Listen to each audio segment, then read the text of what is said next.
Young doctor changed bandage for female millionaire. In a coma shockingly, she woke up and... Hello everyone. Before we begin today's story, I have a small favor to ask. Please hit subscribe and turn on the notification bell so you never miss our channel's new videos. It is quick, free, and the best way to support us in bringing you more dramatic stories. Your support means the world to us. Where are you watching from? Drop your city or country in the comments below. Thank you very much. Now, let us return to our main character. The hum of fluorescent lights filled the sterile corridors of Westbridge Private Hospital. Dr. Lucas Hayes walked with quiet precision, his white coat brushing lightly against his knees, his eyes sharp yet kind behind clear lenses. At 29 years old, he was the youngest doctor in the neurology wing, known for his calm hands and relentless focus. But that morning felt different. When he received an unexpected message from the head of neurology, Dr. Harris, Lucas sensed something unusual. "Come to my office immediately," the text had read. He took a deep breath before knocking on the polished mahogany door. "Come in," a deep voice called. Dr. Harris stood by the window, arms crossed, gazing over the city skyline. The air smelled faintly of antiseptic and leather-bound books. Without turning, he spoke. "We have a special case, Hayes. It requires not only skill but emotional endurance." Lucas frowned slightly. "What kind of case, sir?" Dr. Harris turned, his eyes steady. Evelyn Hart. The name struck a chord. Evelyn Hart, the young billionaire, founder of the Hart Technologies empire. Her face had once graced every financial magazine in the country, until the night her car crashed off the Viridian Bridge. For 6 months, she had remained in a coma, her survival nothing short of a miracle. "She has been transferred here for long-term care," Harris continued. "The family insists on privacy. You will be her primary physician. I must warn you, others have quit. Her condition is stable, but her brother is difficult." Lucas hesitated only for a moment before replying softly, "I will take the case." The next morning arrived quiet and gray. A light rain tapped against the hospital windows as Dr. Lucas Hayes signed his shift report. The smell of disinfectant lingered in the air, mixing with the faint aroma of coffee from the nurse's station. Most of the hospital staff were beginning their day, but Lucas had barely slept. The image of the heart monitor jumping for a brief second replayed in his mind over and over. He told himself it might have been a random fluctuation, a technical error, or his own fatigue. Still, something deep inside him whispered otherwise. When he stepped back into the private suite of Evelyn Hart, the room was dimly lit and silent except for the steady rhythm of the machines. The soft beep echoed like a fragile heartbeat that belonged as much to the machines as it did to her. Evelyn lay motionless, her skin pale but peaceful, her long dark hair resting against the white pillow. Lucas checked her vital signs carefully. Everything remained stable, exactly as before. Yet the room felt different now, less like a tomb of stillness, and more like a waiting space, as if the air itself was holding its breath. He replaced the bandage again, his movements gentle and precise. "Good morning, Miss Hart," he said softly. "It is Dr. Hayes again. I know you cannot answer, but I am here." He adjusted the blanket near her shoulders, ensuring she stayed warm. Then he sat down beside the bed and opened the small poetry book he always carried. His mother used to say that words had power when medicine fell short. He read aloud a line from the book. "Sometimes the body sleeps, but the soul listens." The sound of his voice filled the sterile room, warm and human. The monitor's tone remained calm, but Lucas could not help noticing a subtle rise in her pulse rate. He made a note on her chart without overreacting. A soft knock interrupted the quiet. Nurse Helen entered, a middle-aged woman with tired eyes but a kind face. "Still talking to her, huh?" she said with a faint smile. Lucas nodded. "It helps me think. And maybe it helps her too." Helen glanced at the motionless woman. "Her brother came by earlier. He did not want to disturb you. Left flowers again." Lucas's eyes followed the corner table, where an extravagant bouquet of white lilies stood in a crystal vase. "They are beautiful," he murmured, though his tone held no warmth. He had never met Victor Hart in person, but everyone in the hospital had heard stories sharp-tongued, controlling, quick to anger when things did not go his way. Helen sighed. "You should be careful, Lucas. People who have power like that, they do not always appreciate doctors getting too involved." "I am only doing my job," Lucas said quietly. But even he did not believe the calmness in his own voice. Hours passed. Rain turned into sunlight streaming through the blinds. He continued his rounds, checking her vitals every hour. In the afternoon, Dr. Harris stopped by for an update. "Any changes?" Harris asked. "Nothing dramatic," Lucas replied, "though I thought I saw a small response yesterday when I was replacing the bandage. A momentary change in the heart rate." Harris frowned slightly. "Coincidence. Do not let it distract you. These cases can consume young doctors.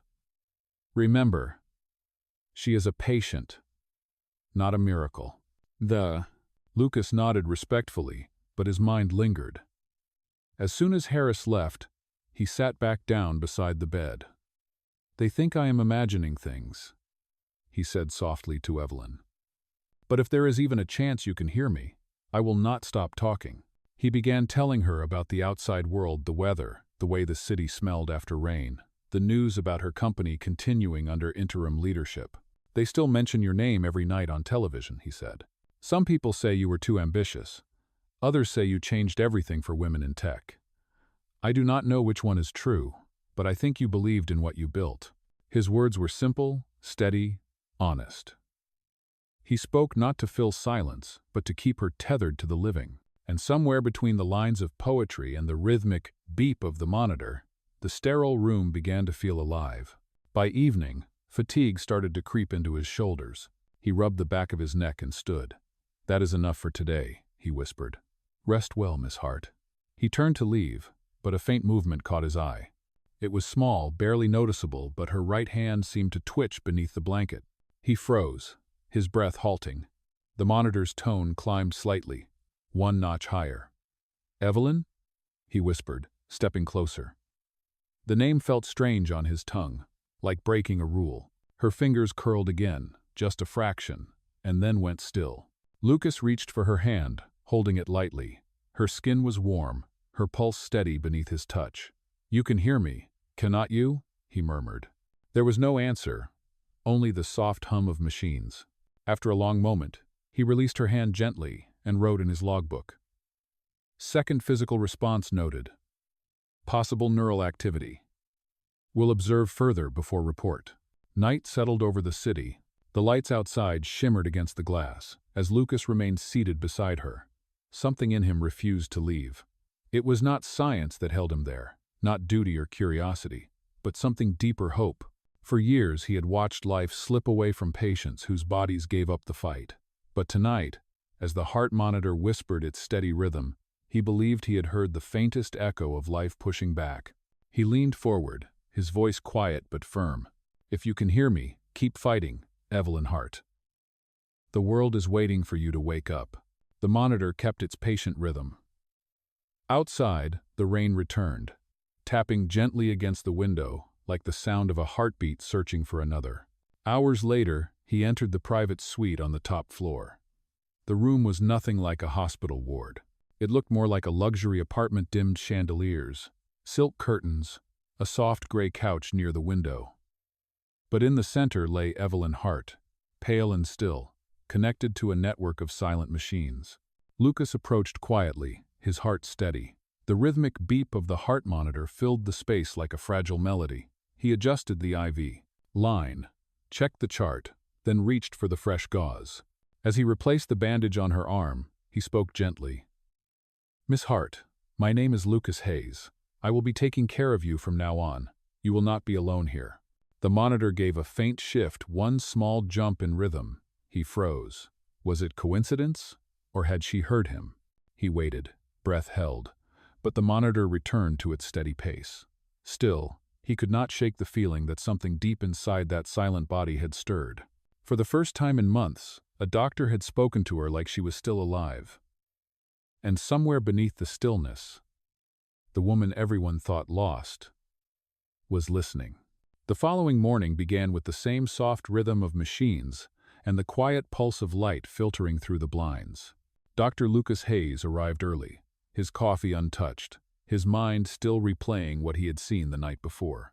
The movement of her hand had not been a trick of the light. He had watched it clearly, the slight curl of her fingers as if she were reaching toward a sound that only she could hear. He entered the suite and paused by the door. Evelyn Hart looked the same, still, graceful, untouched by time, but something about the air around her felt changed. Lucas stepped closer, checked her vitals, and confirmed what he already knew. Stable. Perfectly stable. Yet the moment he touched her wrist to measure her pulse, he felt that same warmth again, faint but real. "Good morning, Miss Hart," he said softly. "It is Dr. Hayes. I am here again." He replaced the bandage along her left arm, careful not to disturb the IV line. His hands moved with the confidence of habit, but his mind was restless. He wanted to believe that what he saw was a sign of life returning, not just a reflex. When Nurse Helen entered carrying a clipboard, she noticed his expression. "You look like you have not slept in days," she said. Lucas smiled faintly. "I am fine. I just keep thinking about last night." Helen raised an eyebrow. "Let me guess. You think she responded again?" "I know she did," he replied. Her hand moved, twice. Helen sighed gently. "Lucas, I have worked here for 20 years. I have seen muscles twitch, eyelids flicker, all of it. The body holds memory, even when the mind does not. Do not break your own heart hoping for more than that." Lucas nodded, but his conviction remained unshaken. "Maybe you are right," he said, "but I would rather hope and be wrong than stop believing altogether." Helen studied him for a moment, then softened. "You are your mother's son," she said quietly. She would be proud. The mention of his mother made him pause. It had been 10 years since cancer had taken her. He could still remember her final days, the way the doctors spoke around her, never to her, as if she had already vanished. That memory had shaped everything he was. It was the reason he refused to treat Evelyn as if she were gone. After Helen left, Lucas sat by the bedside again. He opened the poetry book and began to read from where he had stopped the day before. His voice was low but steady, each word clear in the sterile air. Even in silence, the soul listens for kindness. Outside, rain clouds began to form again, casting shifting shadows across the walls. The monitor continued its gentle pulse. Somewhere between the lines of poetry, Lucas felt the faintest vibration beneath his hand. Her fingers twitched again, slightly longer this time, almost intentional. "Evelyn?" he whispered. The sound of her name broke through the hush like a fragile secret. "If you can hear me, move your hand again." For a long moment, nothing happened. Then, as if in answer, her index finger lifted a fraction of an inch. Lucas exhaled sharply, a quiet rush of disbelief and relief mixed into one. "You are in there," he said, his voice trembling with quiet awe. "I know you are." He noted the reaction, logged the time, and checked her pupils for reflex. There was the slightest flicker of movement beneath her eyelids. His heart began to race, but he forced himself to remain professional. This was the kind of moment doctors dreamed about, a sign that a coma might not be permanent.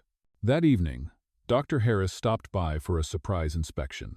He was followed by 2 board members in dark suits. "We heard you have been spending a lot of hours with Miss Hart," Harris said. His tone was polite, but his eyes carried a warning. "I have been monitoring her condition closely," Lucas replied calmly. "I believe we are seeing early signs of neurological recovery. Minor muscle responses, possible auditory recognition."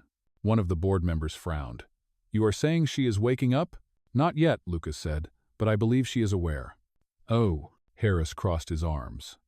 "That is a bold claim for something you cannot prove." "I am not asking you to believe it," Lucas answered evenly.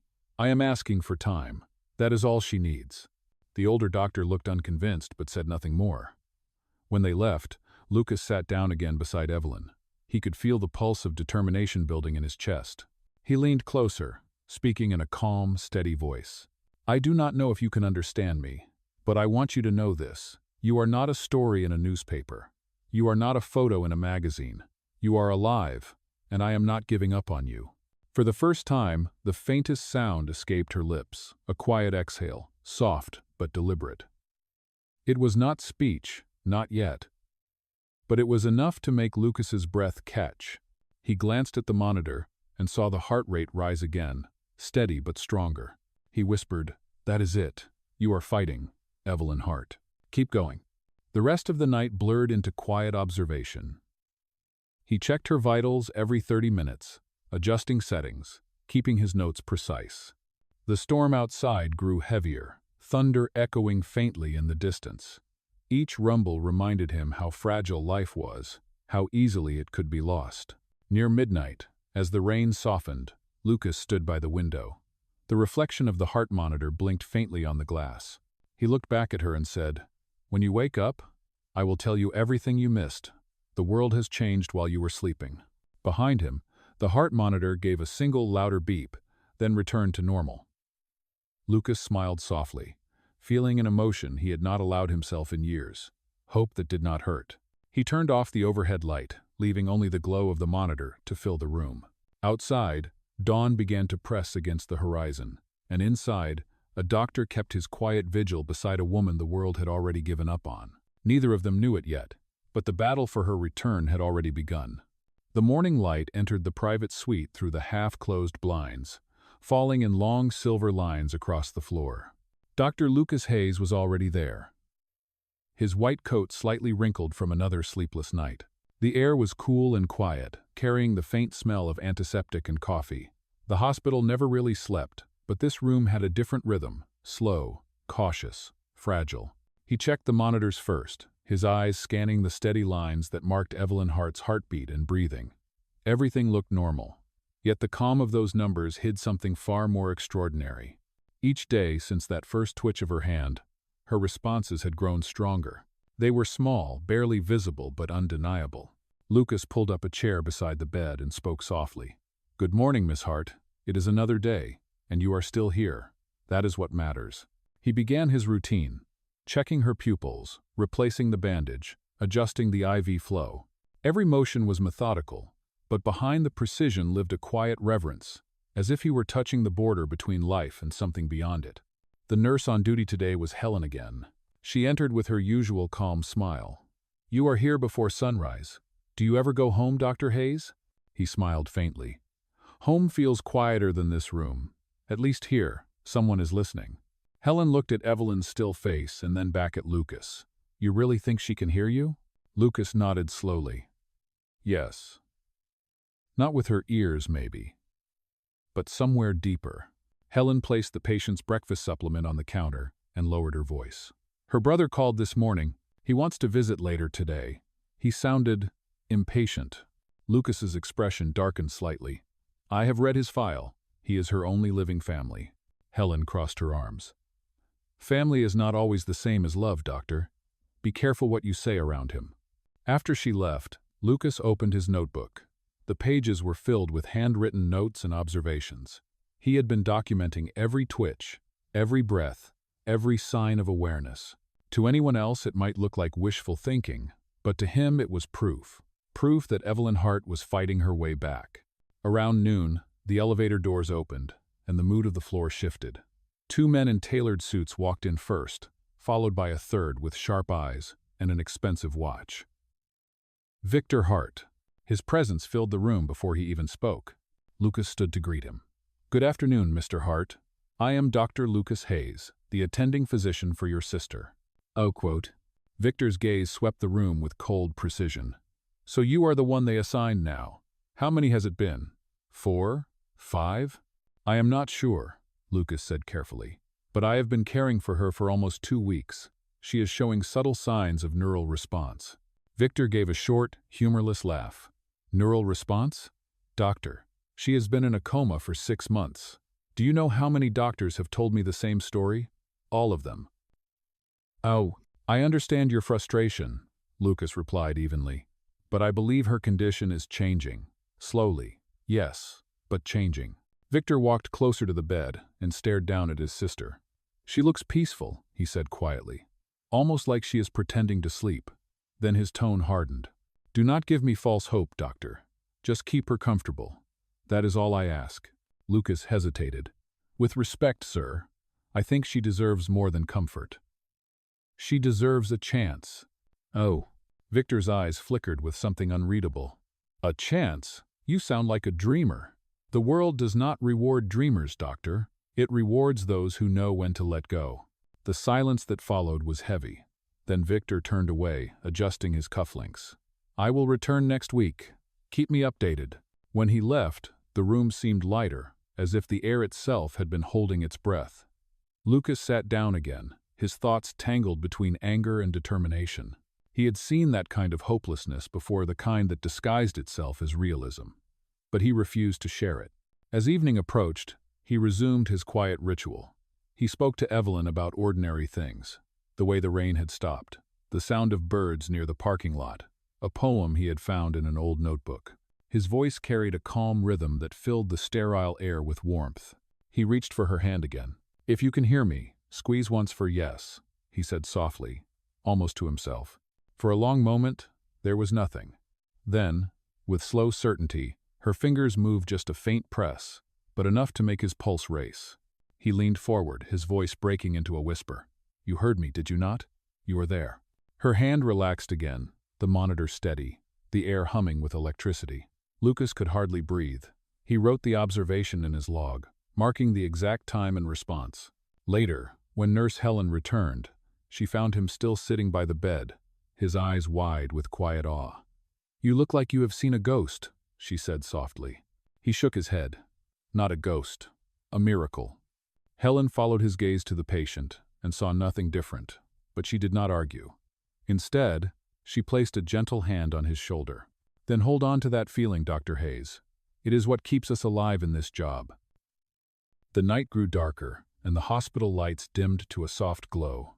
Lucas remained beside her until the clock struck midnight, listening to the steady pattern of her breathing. For the first time since her accident, he felt certain that she was on her way back, not because of science alone, but because of will, connection, and the quiet strength that lived somewhere between them. When he finally stood to leave, he looked at her one more time. "Rest, Evelyn Hart," he whispered. "Tomorrow we start again." Outside, the corridor was silent except for the echo of his footsteps. Inside the room, the monitor continued its steady song, a patient rhythm of hope echoing into the night. The following morning began with the sound of soft rain brushing against the hospital windows. Dr. Lucas Hayes stood by the bedside of Evelyn Hart, his stethoscope resting against her chest as he counted each breath with silent precision. The heart monitor kept its steady rhythm, the same fragile sound that had become the heartbeat of his days. He recorded her vitals in the logbook and paused, looking at the faint motion beneath her eyelids. Her responses were still rare and subtle, but they were growing more frequent. Every small twitch carried meaning now. To anyone else it might have looked like coincidence, but to Lucas it was proof of life trying to return. He replaced the bandage with calm, measured hands, the scent of alcohol and sterile gauze filling the air. "Good morning, Miss Hart," he said softly, as he did every day. "It is raining again. The city must be tired of pretending it is spring." Outside, gray clouds covered the sky. The streets below shimmered with water, cars moving like slow reflections. The hospital felt quieter than usual, as if the world outside had paused for a moment of stillness. Helen entered carrying a tray with new medication. "You have been here all night again," she said gently. "The nurses are starting to think you live here." Lucas smiled faintly. "It feels like I do." Helen looked over at Evelyn. "Any progress?" "She squeezed my hand again last night," he said quietly. "I am sure it was deliberate." Helen nodded. "Then she is fighting her way back. You keep doing what you are doing, Dr. Hayes. Just remember to take care of yourself too." She left him with a cup of coffee and a reassuring look. Lucas took a slow sip, eyes still fixed on his patient. "Do you hear that, Miss Hart?" he murmured. "People are starting to believe in you." Hours passed in silence. Around noon, the hospital intercom called for an emergency team in another ward. Lucas handed off his shift temporarily and went to assist. The emergency involved a middle-aged man suffering a cardiac episode. For nearly 40 minutes, Lucas worked with the team to stabilize him, his focus sharp, his voice calm under pressure. When the patient's pulse finally returned, a round of relief filled the room. But as Lucas removed his gloves, his thoughts drifted back to the top floor to the quiet suite where Evelyn waited. He felt drawn to her case in a way he could not fully explain. It was not obsession, it was something quieter and deeper. She represented every patient who had once been left unheard. When he returned, the room looked the same, yet the air felt heavier. The lights above flickered softly, casting patterns across the bed. He checked the monitor. The heart rate had increased slightly, still within safe range but different from the morning. He sat beside her and began reading again from the poetry book. His voice was low and steady. Even the sleeping soul can feel the warmth of kindness. Oh! A faint sound broke the rhythm, a soft inhale, different from the mechanical rise and fall of her breathing. Lucas froze, his eyes on her face. "Evelyn?" he whispered. Her lips parted slightly, and for the first time, a whisper of sound escaped. It was not a word, just a faint exhale, like air brushing over memory. He leaned closer, trying not to disturb the fragile moment. "Evelyn, it is Lucas. You are safe." The monitor's tone climbed slightly, a steady but undeniable shift. He pressed the call button. Helen arrived moments later, eyes wide as she read the monitor. "What happened?" "She just reacted," Lucas said, keeping his voice steady. "Auditory stimulus. She heard me." Helen stepped closer and spoke softly. "Miss Hart, if you can hear us, try to move your hand." For a few seconds, the only sound was the steady beeping. Then Evelyn's fingers curled again, slow but visible. Helen covered her mouth, her eyes welling with tears. "My goodness," she whispered. "She is coming back." Lucas wrote down every detail, his pen moving quickly but precisely. Spontaneous motor response confirmed. Possible conscious reaction to external voice stimulus. By evening, the hospital administration had been notified. Dr. Harris arrived in person, skeptical but curious. "Are you certain this is not an involuntary reflex?" he asked. "I am certain," Lucas replied. "Her responses are consistent and connected to verbal cues." "No." Harris studied the patient, then the young doctor. "Keep monitoring her closely, but be careful what you report to the press. The family will not appreciate rumors of recovery until there is proof." Lucas nodded, but his focus remained on Evelyn. After Harris left, he stayed beside her again, speaking in a quiet voice, meant only for her. "You are doing it, Evelyn. You are finding your way back. Do not stop now." Oh, the rain had stopped outside, replaced by a pale silver moonlight slipping through the blinds. Lucas turned off the overhead lights and sat in the dim glow of the monitor.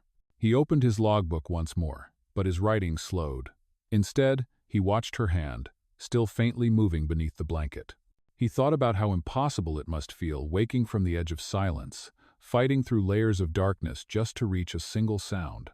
He placed the poetry book back on the nightstand and whispered, "You have already done the impossible. The rest is just time."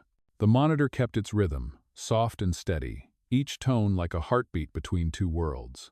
Lucas leaned back in his chair, exhaustion finally pulling at him. His eyes closed for only a second, but his last thought before sleep was a promise he would be there when she woke, no matter how long it took.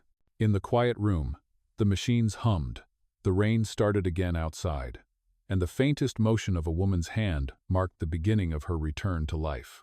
The next morning arrived with a soft golden light spreading across the horizon. Inside the private suite of the hospital, Dr. Lucas Hayes sat in his usual chair, his eyes fixed on the faint motion of the woman who had become the center of his world. Evelyn Hart's fingers had moved again during the night, 3 distinct twitches, each one more deliberate than the last. He had recorded the times carefully, noting every detail. The air was calm, almost sacred.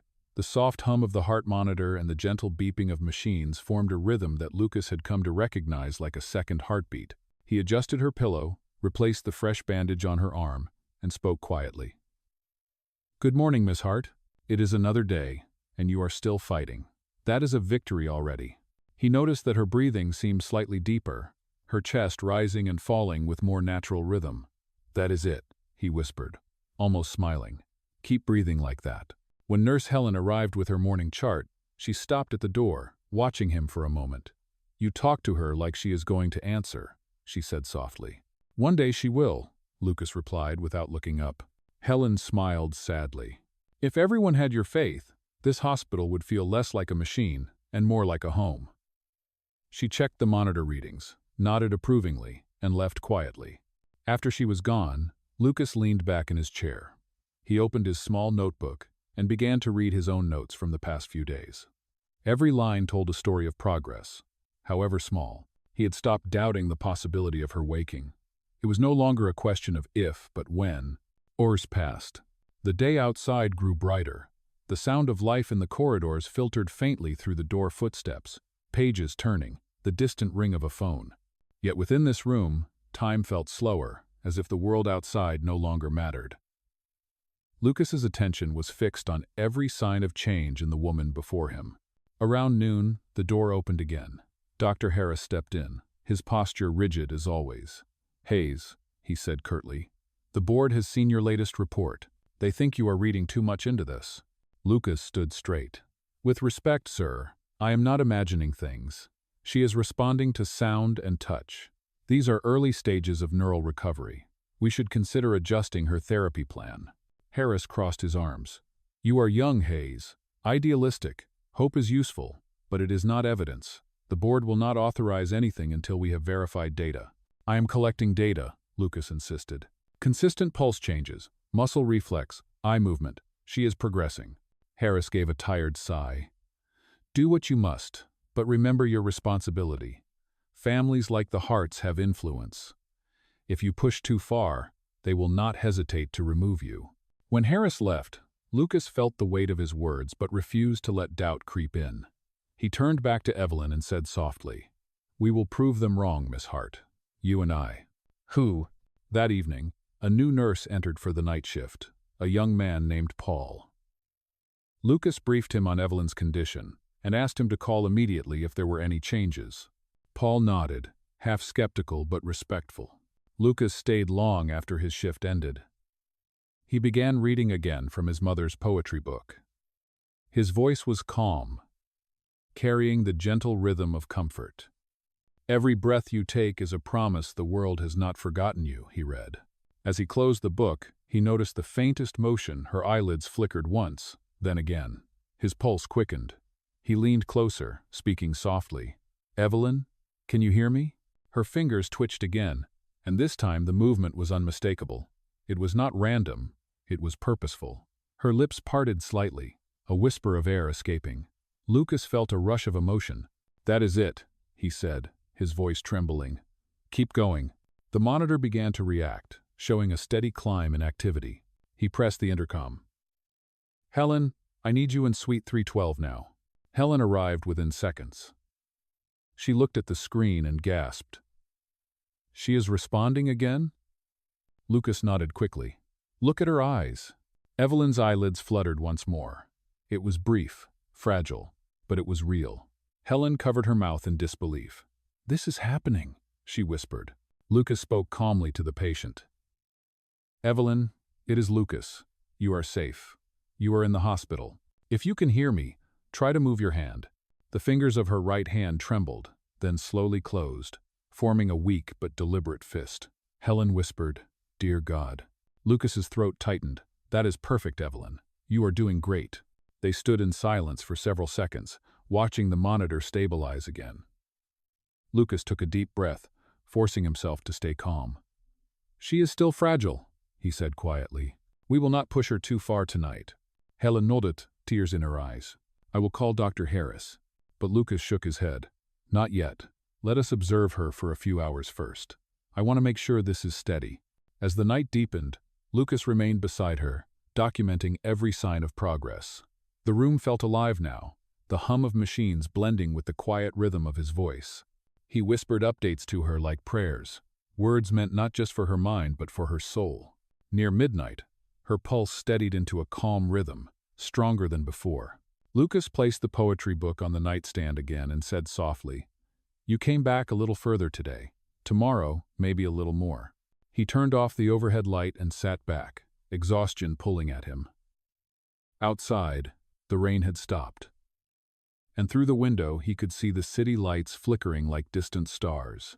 For the first time since she had arrived, Lucas felt sure of what was coming. The miracle he had been waiting for was no longer a dream, it was unfolding, one heartbeat at a time.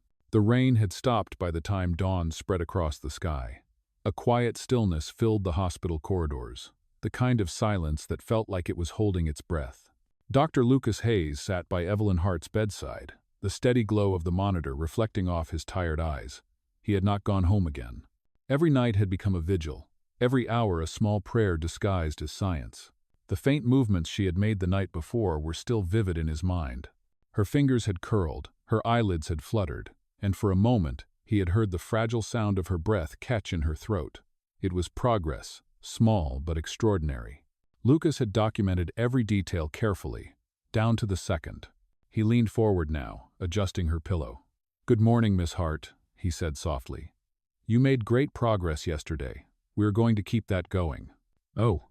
Her skin had more color than before, a delicate warmth replacing the pale stillness of the weeks before. Her breathing pattern had grown stronger, more natural. The lines on the monitor were steady and rhythmic, no longer fragile but sure, as if her body was remembering how to live again. Nurse Helen entered quietly, holding a clipboard. "You have been here all night again," she said, smiling gently. "The night staff said you never left the room." Lucas nodded, his voice low. "I did not want her to wake up alone. If she can hear us, she should know that someone is here." Helen placed her hand on his shoulder. "You have a good heart, Lucas, but you need to rest too." He smiled faintly. "When she opens her eyes, I will." Helen walked over to check the vitals and paused. "Her numbers are improving. That is not imagination. Whatever you are doing, keep doing it." Lucas took that as quiet validation. "She is doing it," he said. "I am just here to witness it." "Oh." The morning passed slowly. Outside, sunlight flickered through the blinds, filling the room with soft light. Lucas replaced her bandage with practiced care, his fingers gentle. He began reading again from his poetry book. The same calm voice that had become the room's heartbeat. "The world waits for those who have the courage to return," he read aloud. The sound of his voice seemed to stir something in the air. Evelyn's fingers twitched again, and her eyelids fluttered once, twice. Lucas froze. "Evelyn," he whispered, leaning closer. "It is Lucas. Can you hear me?" Her head moved slightly. So faint it could have been an illusion, but he saw it. He pressed the call button. "Helen, come quickly!" Within seconds, Helen rushed in. "What is it?" "Look," Lucas said, pointing. Evelyn's lips were moving, just barely, but no sound came out. Helen gasped softly. "She is trying to speak," Lucas said, his voice trembling. "She is trying to come back." Helen leaned in close, speaking clearly but gently. "Miss Hart, if you can hear me, you are safe. You are in the hospital. You have been asleep for a long time, but you are safe now." The monitor picked up a slight acceleration, a higher rhythm in her heartbeat. Lucas nodded, almost whispering to himself. "That is it. Keep listening." For a moment, the world outside disappeared. It was only the sound of machines, the two of them standing by her bedside, and the faint movement of a woman trapped somewhere between sleep and waking. Her lips trembled again, forming the shape of a word too soft to hear. Lucas bent closer, his voice low. "Say it again, Evelyn." A whisper came, faint as breath. "Light." Helen clapped a hand over her mouth, eyes wide. Lucas's heart jumped. "Light?" he repeated softly. Her head moved ever so slightly, one small nod. He took a slow breath, his throat tight with emotion. "You did it. You are here. You are coming back." Helen was already calling the neurology team, but Lucas stayed focused on Evelyn, watching her every movement like it was the most fragile miracle in the world. Her eyes flickered beneath her lids again, stronger this time. When Dr. Harris arrived minutes later, the room had changed. The atmosphere was electric, alive with hope. Harris looked skeptical as always, but even he paused when he saw the readings on the monitor. "She is responding?" "Yes," Lucas said firmly. "Auditory recognition, voluntary movement, and verbal attempt." Harris examined her carefully, then stepped back, unable to hide a trace of surprise. "This is remarkable." "We need to keep the environment calm," Lucas said. "Too much stimulation could exhaust her." Harris nodded reluctantly. "Very well. Continue observation. But I want this documented exactly as it happens. No exaggeration." When the team left, Helen whispered, "He believes you now." Lucas smiled faintly. "He believes her," he corrected. "That is all that matters." As evening approached, Lucas remained by her side, reading softly again. He read her poetry, updates from the news, even the scent of the rain drifting through the open window. Every word was a lifeline between them. "You said light," he whispered. "That is a good sign. It means you are searching for the world again. Keep following it." Her breathing deepened, steady and peaceful. The tension that had filled the room for months finally began to ease. Lucas leaned back in his chair, exhaustion washing over him, but he refused to close his eyes. He could not miss a single moment. When the clock reached midnight, he whispered, "You are winning, Evelyn Hart. Do not stop now." Outside, the city lights shimmered against the night sky. Inside, the steady hum of the machines played like a quiet song, a heartbeat shared between a patient and the doctor, who refused to give up on her. And though she could not speak yet, the faint curve of her lips seemed to form a silent promise she was still fighting her way back. The next morning came softly, with sunlight spilling across the sterile white walls of the private suite. Dr. Lucas Hayes sat in the same chair he had occupied through the long night, the open notebook resting on his knee. His eyes were fixed on Evelyn Hart's face, memorizing every detail, the slight movement of her lips, the faint warmth returning to her skin, the rhythm of her breath that had grown stronger with every hour. He had not slept. Fatigue pressed against his eyes, but the quiet rise and fall of her chest filled him with an energy he could not explain. What had happened the night before still replayed in his mind like a loop, her whisper of the word light, the deliberate nod, the sound of hope entering the room for the first time in months. When Nurse Helen entered, she froze at the sight of Lucas still sitting by the bed. "You stayed again," she said softly.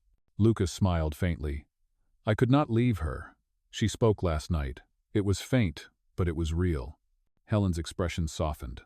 "Dr. Harris told the board this morning. They want another neurological test scheduled as soon as possible. You did it, Lucas. She is coming back." He shook his head gently. "She did it. I just kept the light on." Helen checked the monitor, her tone quiet but cheerful. "Her vitals are stronger than yesterday. Whatever she is fighting through, she is winning." After she left, Lucas adjusted Evelyn's blanket and leaned closer. "Good morning, Miss Hart," he said in a low voice. "You scared us last night, but you also amazed us. You said light. Do you remember that?" Her eyelids trembled again. The reaction was faint, but it was there. Lucas's breath caught. "That is it," he said softly. "You are hearing me." He reached for her hand, holding it gently between his palms. "You are safe. You are at Westbridge Hospital. You have been asleep for a while, but you are not alone." The room fell quiet except for the soft hum of machines. Lucas could hear his own heartbeat echoing in the silence. He felt the faintest pressure in her fingers. Not much, but just enough for him to know she was listening. Hours passed, filled with careful observation and patient repetition. Lucas spoke to her often, his words simple but full of warmth. He told her about the morning light, the rain the night before, the smell of coffee that lingered in the corridors. His voice became a constant rhythm she could follow, a tether leading her out of darkness. By afternoon, Dr. Harris returned with 2 neurology specialists and a technician. "We are going to run an EEG," Harris said.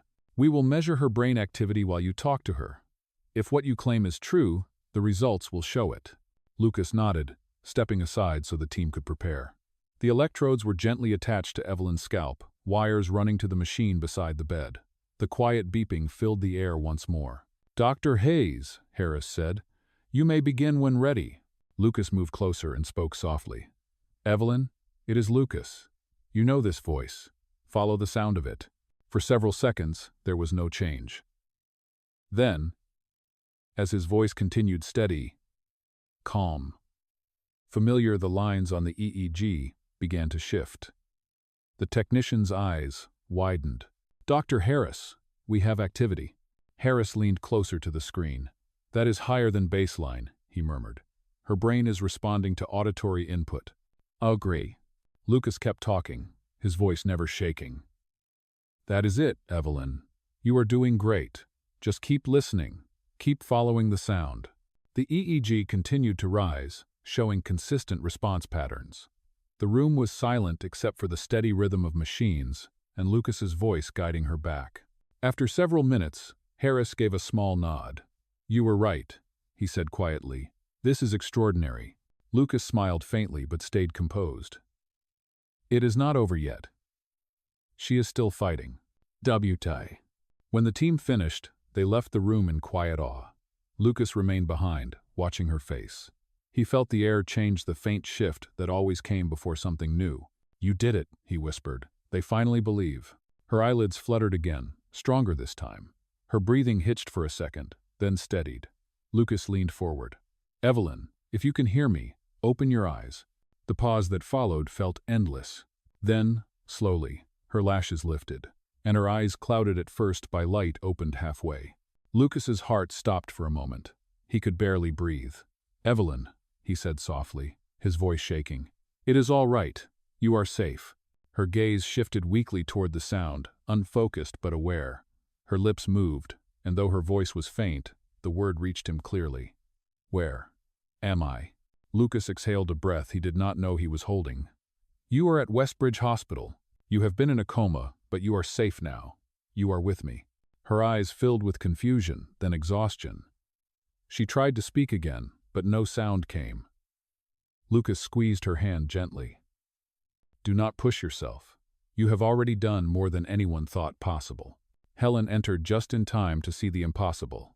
Her hand went to her chest. "She is awake," she whispered. "Lucas, she is really awake." Tears filled his eyes, but his voice stayed calm. "Yes, she came back." The room filled with quiet emotion, the hum of machines, the faint light, the presence of two people who had waited for this moment longer than anyone else. Lucas checked her vitals again, his hands trembling slightly. Everything was stable. "Rest now," he said softly. "You are safe, and you are home." Evelyn's eyes slowly closed again.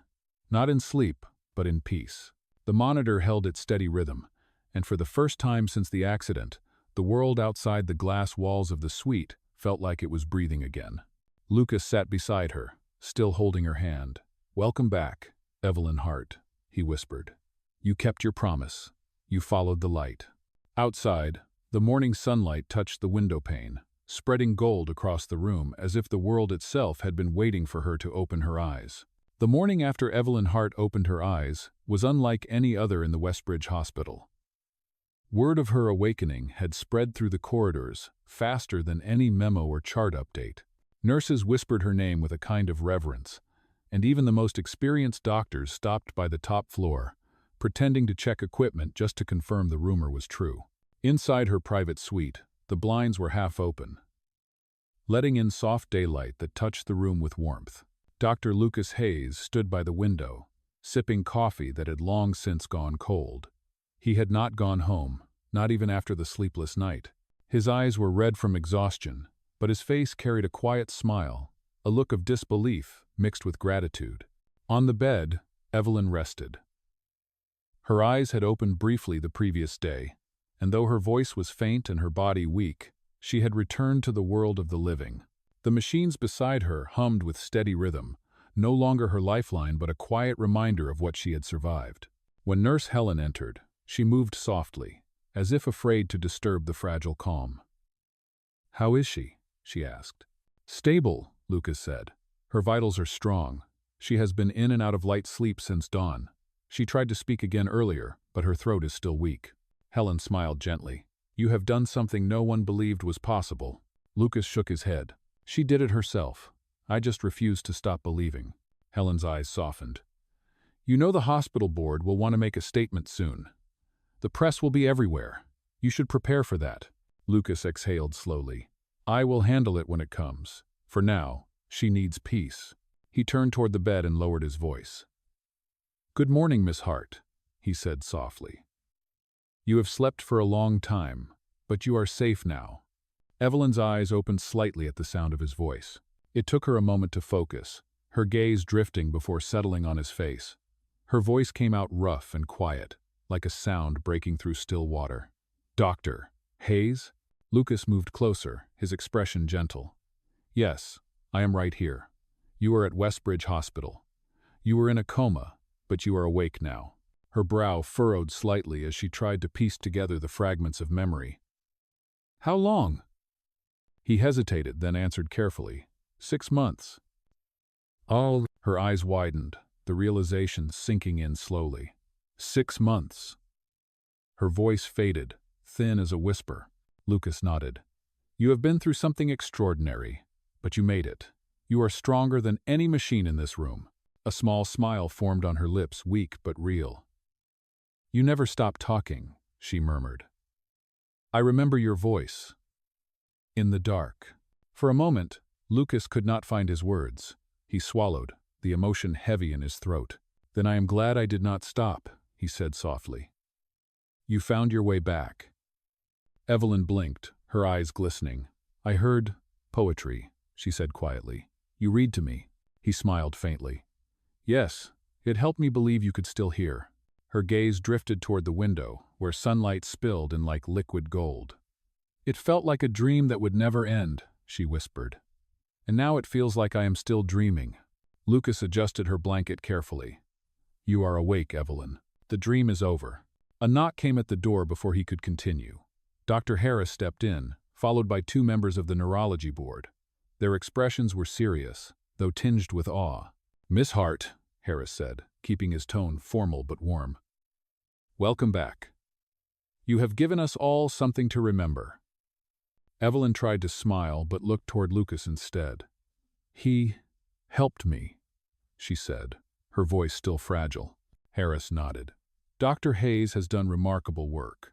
The board will ensure your recovery continues smoothly. Lucas sensed the underlying tone, the reminder that there would soon be media attention, hospital politics, and family interference. He knew the peace of this moment would not last. When they left, Evelyn turned her head toward him again. My brother, she whispered. Does he know? Lucas hesitated. Yes, he was notified last night. He will probably visit soon. Her expression shifted, something dark, flickering behind her eyes. He will not like this, she said quietly. Lucas frowned. What do you mean? Evelyn's gaze drifted to the ceiling, her voice weak but sharp. Before the accident, there were problems. Business issues, control of the company. He wanted power, and I refused to give it to him. Lucas listened carefully, his pulse quickening. You think your accident was not just an accident? She closed her eyes, as if the effort of remembering hurt. I do not know yet, she whispered. But I remember arguing. I remember him shouting. And then the car, the sound of metal and water. Lucas felt a chill move through him. He wanted to ask more, but she was fading again. Her body still fragile. Do not push yourself, he said gently. Rest. We can talk about it later. She nodded faintly. Thank you for not giving up, he smiled softly. You did all the work, Evelyn. I just believed in you. Her eyes fluttered closed, her breathing steady as she slipped into natural sleep. Lucas sat back, the weight of her words echoing in his mind. The accident. The argument. The brother. It all felt too deliberate to ignore. He looked toward the window, the sunlight cutting sharp lines across the room. For months, this had been a story of healing, of life returning where there had once been silence. But now, another story was beginning, one hidden behind wealth, power, and secrets. Lucas glanced back at her and whispered quietly, You are safe for now, but I think the world outside this room is about to wake up too. The heart monitor continued its soft rhythm, steady and alive, marking the fragile peace before the truth began to surface. The day after Evelyn Hart regained consciousness, the hospital felt different. The sterile quiet that had filled the corridors for months was now replaced by whispers and hurried footsteps. Reporters had already begun calling the reception desk, and security guards were stationed outside the private floor. Everyone wanted to see the billionaire who had come back from the edge of death. Dr. Lucas Hayes stood by the window of her room, his arms crossed as he watched the storm begin to build outside. Dark clouds rolled across the sky, and with them came an unease that had nothing to do with the weather. He had seen the news alerts on his phone headlines speculating about her miraculous recovery, her company's future, and her family. Behind him, Evelyn lay in bed, more awake now than the day before. Her eyes, though still tired, carried a new clarity. She had started to remember more small fragments of the night that had changed everything. Lucas turned toward her, his tone gentle. How are you feeling today? Evelyn smiled faintly.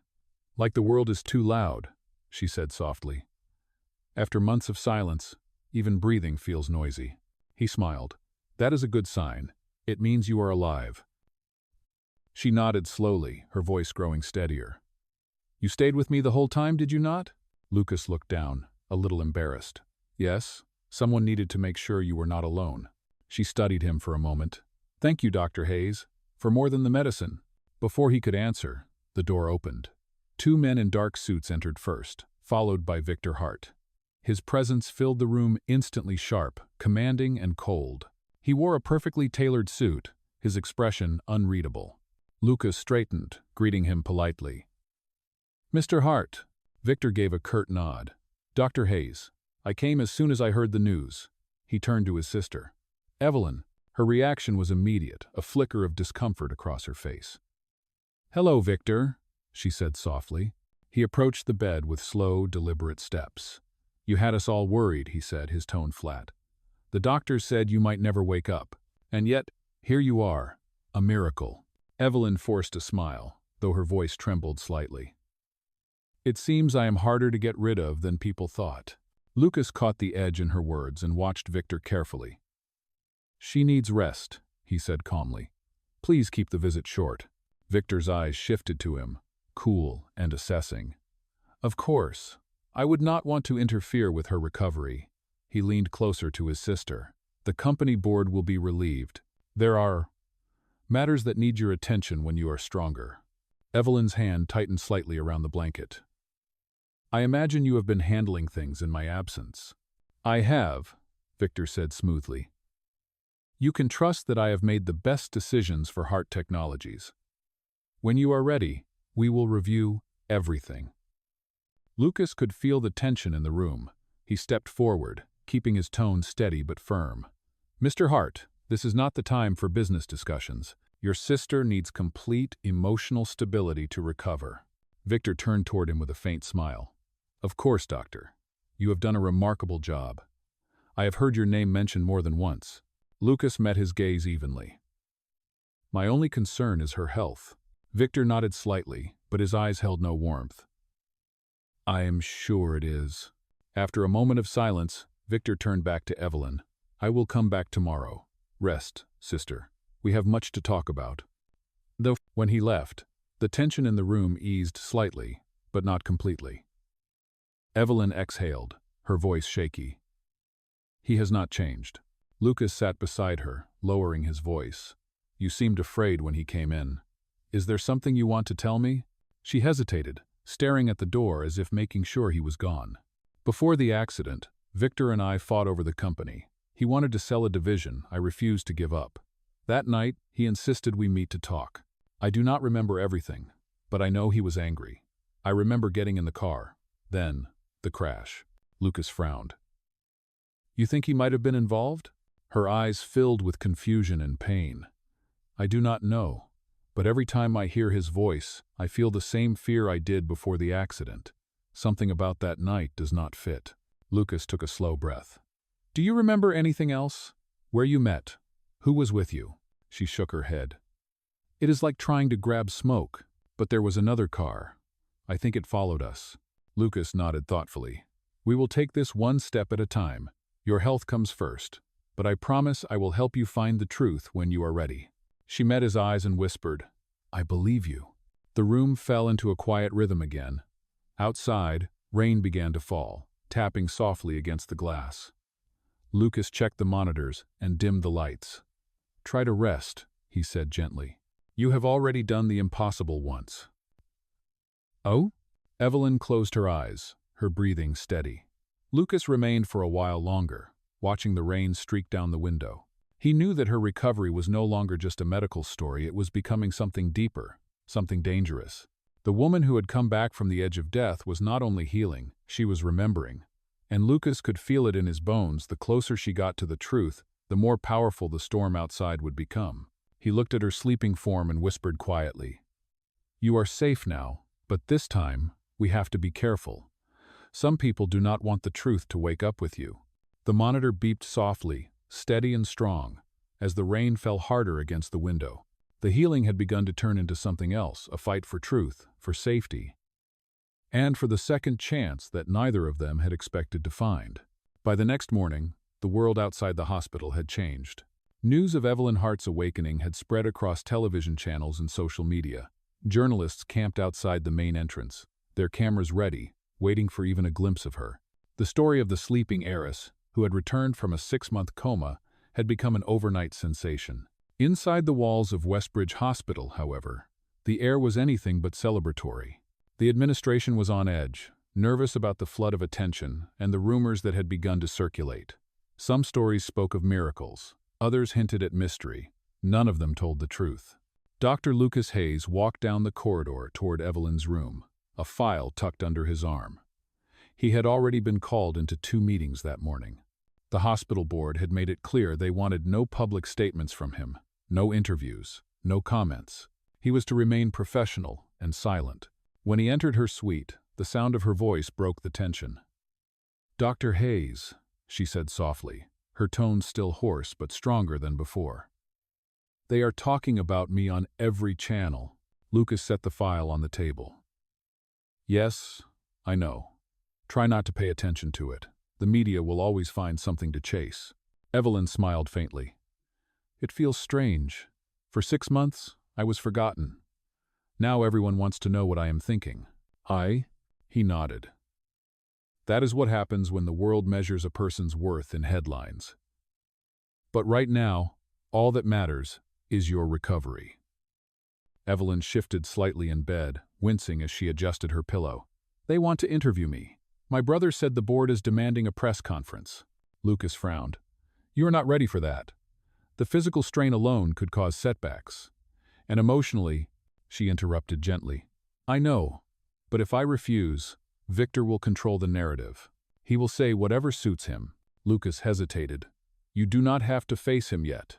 Let the truth come when you are stronger." Evelyn met his gaze, her voice quiet but firm. "If I wait, he will bury it. Whatever happened the night of the crash, he will make sure no one ever questions it." Before Lucas could respond, the door opened.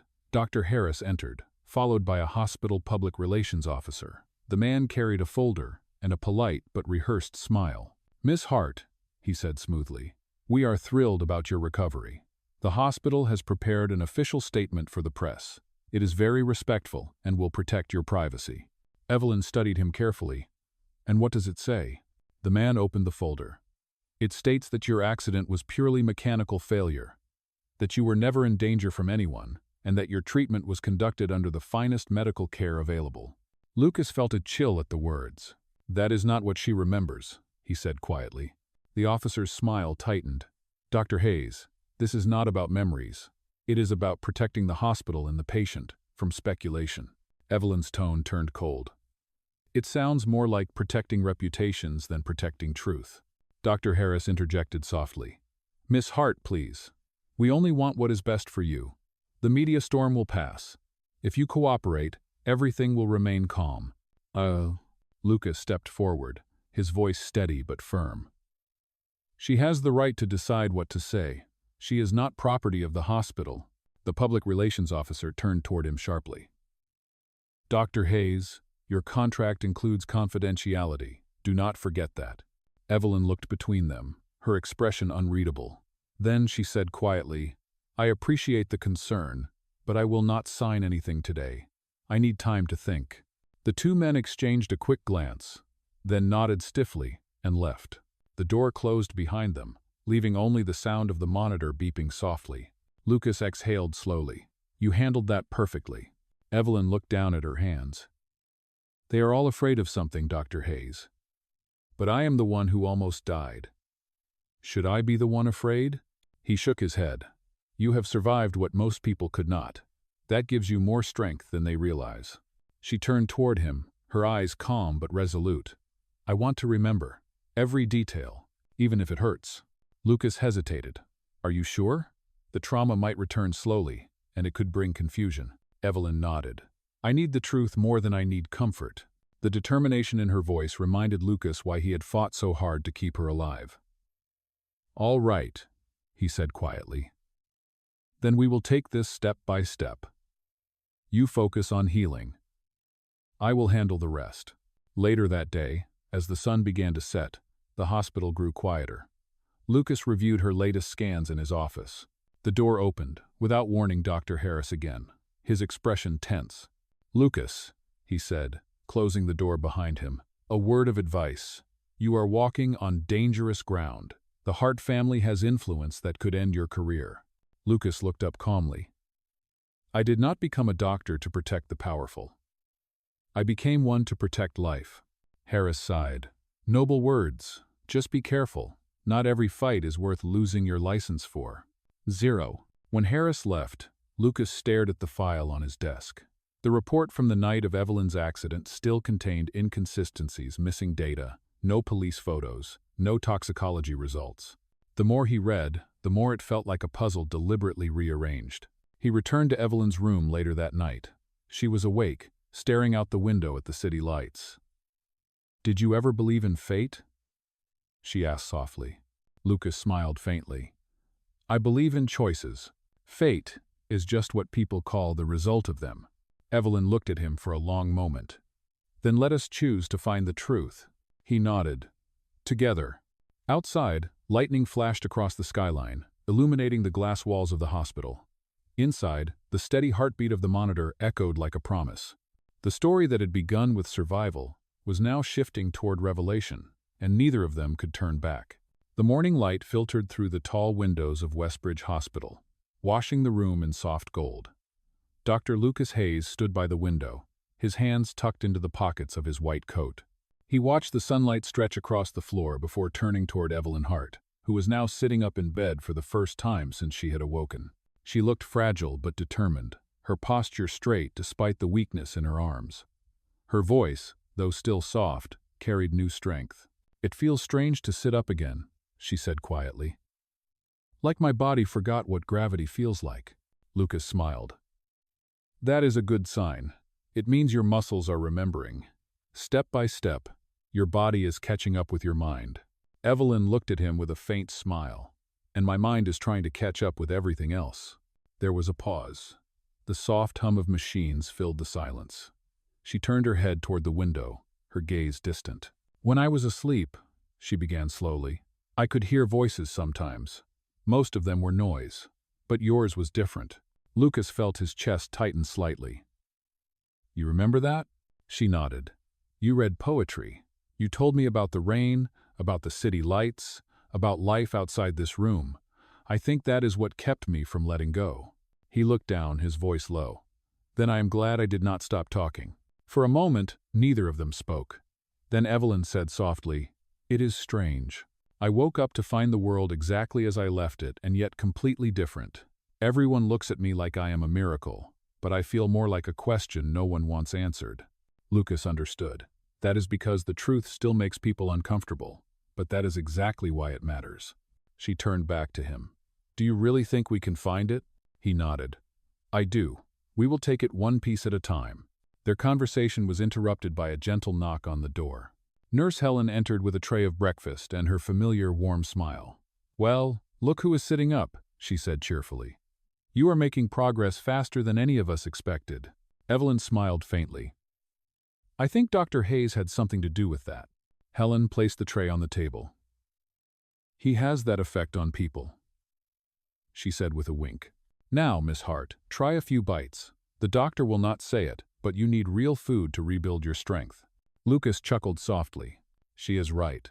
Consider it your next milestone."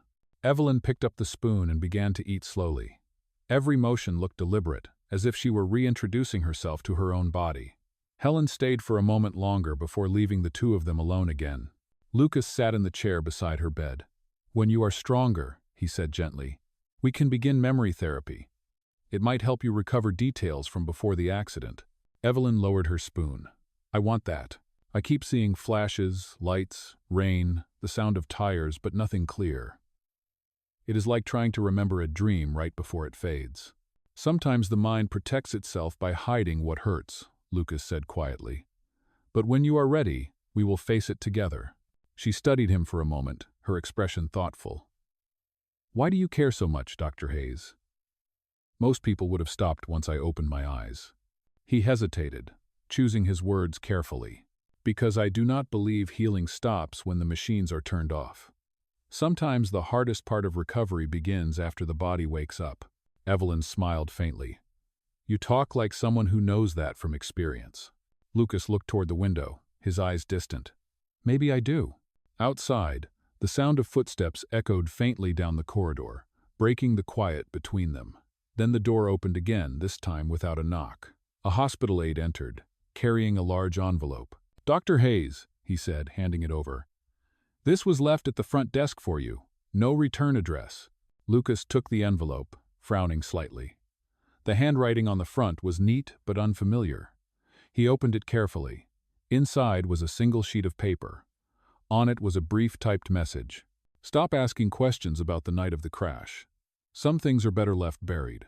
There was no signature, no indication of who had sent it. Evelyn saw the change in his face. What is it? She asked softly. Lucas folded the paper slowly. Nothing urgent, just paperwork. He placed it in his coat pocket, forcing a calm expression, but Evelyn was watching him closely. You are lying, she said quietly. What did it say? He looked at her, torn between honesty and protection. It was a warning, he admitted finally. Someone does not want us looking into what happened. Her eyes darkened. Then we are getting close. Evelyn, he said carefully. Whoever sent that knows we are asking questions. This could get dangerous. She held his gaze firmly. Dangerous or not, I need to know the truth. If someone tried to kill me, I cannot pretend otherwise. Lucas hesitated. Then promise me one thing. If we do this, we do it carefully. No press, no records. We keep it quiet until we know who we are dealing with. Evelyn nodded. Agreed. As she leaned back against the pillows, exhaustion returned to her face, but beneath it, a spark of determination glowed. The woman who had once been silent for months was awake now not only in body, but in spirit. Lucas stood by the window again, watching the light move across the glass. He felt the weight of the message in his pocket, the unspoken threat lingering in the air. The hospital suddenly felt smaller, as if its walls were listening. Behind him, Evelyn's voice broke the silence. Dr. Hayes, she said softly, do you believe in second chances? He turned toward her, his answer steady. Only when someone fights hard enough to earn them. She smiled faintly, closing her eyes. Then I guess we are both still fighting. Outside, the sunlight dimmed behind a layer of clouds, and the faint sound of rain began to fall again. A quiet reminder that peace never came without a storm first. The rain had stopped by the time evening settled over the city. The sky outside Westbridge Hospital was a soft gray, streaked with the faint glow of streetlights reflecting off wet pavement. Inside the private suite, the air was calm but charged with something unseen, a quiet undercurrent of tension that neither Dr. Lucas Hayes nor Evelyn Hart could ignore. The anonymous note from that morning still weighed heavily on Lucas's mind. He had read it several times, analyzing every word, every space between the lines. Someone knew they were looking for answers about the night of the crash, and that someone wanted them to stop. Evelyn was sitting up again, wrapped in a light blanket. Her hair, now brushed and loose over her shoulders, caught the glow of the bedside lamp. She looked stronger, more present, but when she met Lucas's eyes, he saw the same fire he had noticed the moment she first opened them. You have been quiet all day, she said softly. Are you thinking about the letter?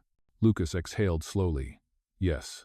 Whoever sent it knows we are asking questions, and they are close enough to leave something inside this hospital.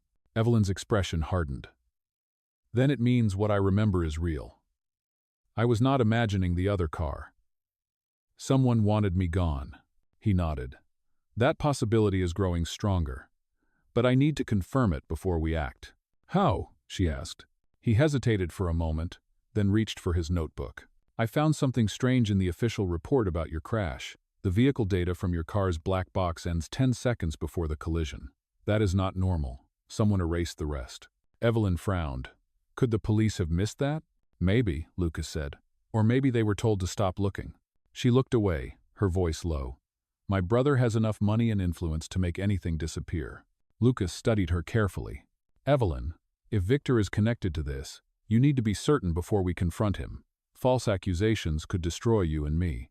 I know, she said quietly. But if he did this, Then he already tried to destroy me once. The room fell into silence. The sound of rain dripping from the roof outside was the only thing that filled the air. After a moment, Lucas said, "We need evidence. Something that does not come from the hospital or the company. The police records might still have copies of the surveillance footage from the bridge that night." Evelyn nodded slowly. "Then that is where we start. I can ask a friend in the medical division who sometimes works with law enforcement," Lucas continued. "She might be able to get us access quietly." "Do it," Evelyn said without hesitation. Lucas gave a small smile. "I will. But for now, you should rest. You have therapy early in the morning." Evelyn leaned back, but her eyes stayed on him. "Dr. Hayes," she said softly. "Why are you doing this? You could lose your job, maybe even your license. Why risk everything for me?" He met her gaze, the corners of his mouth lifting in a faint smile. "Because when I look at you, I see someone who has already lost everything once and still refuses to give up. That kind of courage deserves the truth." For a moment, her eyes softened. She wanted to speak, but no words came. Instead, she simply whispered, "Thank you." Later that night, after she had fallen asleep, Lucas walked quietly through the dim hospital corridor toward the staff lounge. The building was almost silent at this hour, the hum of machines echoing through the halls like distant voices. He opened his laptop and began cross-referencing the details from her accident report with traffic logs from that night. Half an hour passed before he found an archived entry from a local traffic control server, time-stamped minutes before Evelyn's crash. It mentioned 2 vehicles crossing the Viridian Bridge at the same time. One was hers, the other was a black sedan with no registered plate number. Lucas's pulse quickened. He copied the file onto his encrypted drive and shut the laptop. When he returned to Evelyn's room, she was awake, staring quietly at the ceiling. Her voice was calm but certain. "You found something, did you not?" He hesitated. "Yes. There was another car. It was right behind you before the crash." Evelyn closed her eyes, and for the first time since waking, tears slipped down her cheeks. "I knew it," she whispered. "I could feel it in my bones. Someone followed me that night." Lucas sat down beside her and placed a comforting hand on hers. "We will find out who, I promise." She turned her head toward him, her voice trembling. "If it was Victor, if he did this, what happens then?" Lucas looked at her, his expression steady. "Then we do what is right, no matter how powerful he is." A quiet determination filled the room. Outside, thunder rolled across the horizon, echoing like a warning in the distance. Evelyn wiped her tears and took a deep breath. "Then we begin tomorrow. No more hiding. No more pretending the past is gone." Lucas nodded. "Tomorrow," he said. As he stood to leave, he glanced at her one more time. Despite everything, the machines, the uncertainty, the fear, there was light in her eyes now, a strength that came from something deeper than survival. When he stepped into the hallway, the hospital lights flickered briefly, as if the building itself was aware of what was coming. The storm outside grew louder, and with every rumble of thunder, the truth seemed to draw a little closer. Inside the quiet room, Evelyn whispered to herself, her voice barely audible. "You cannot hide forever, Victor." The rain returned, soft but relentless, marking the beginning of the battle she had been destined to fight since the night her car went off the bridge, and the doctor who refused to stop believing was now part of that fight. The storm from the night before had passed, leaving the city washed clean under a pale gray sky. The streets glistened with the aftermath of rain, and the hospital was quieter than usual that morning. Inside Evelyn Hart's private suite, the atmosphere carried a strange mix of calm and anticipation.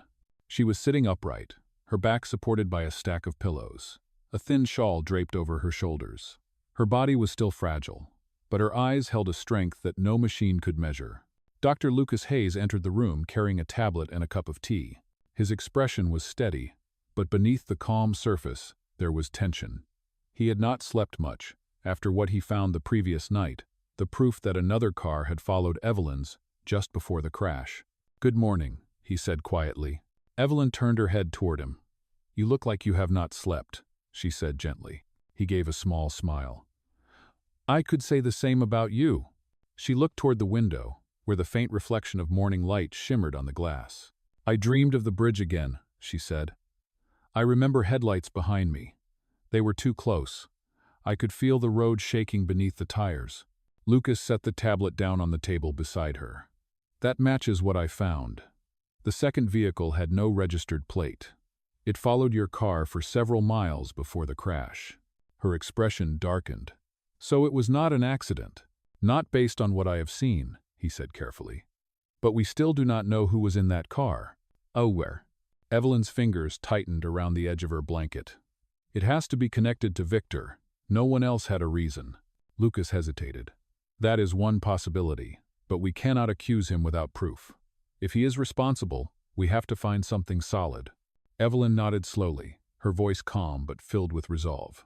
Then we find it. For a moment, neither spoke. The quiet hum of the machines filled the space between them. Then Lucas sat down beside her. I have a friend named Julia who works in the police forensic unit. She owes me a favor. If anyone can recover the erased data from the crash file, it is her. Evelyn looked at him with cautious hope. Would she help us without alerting anyone else? She would, he said. But we will need to move carefully. If someone has already tried to cover this up, they will not hesitate to do it again. Evelyn exhaled slowly. Then we start today. Oh, one. Before Lucas could respond, a knock came at the door.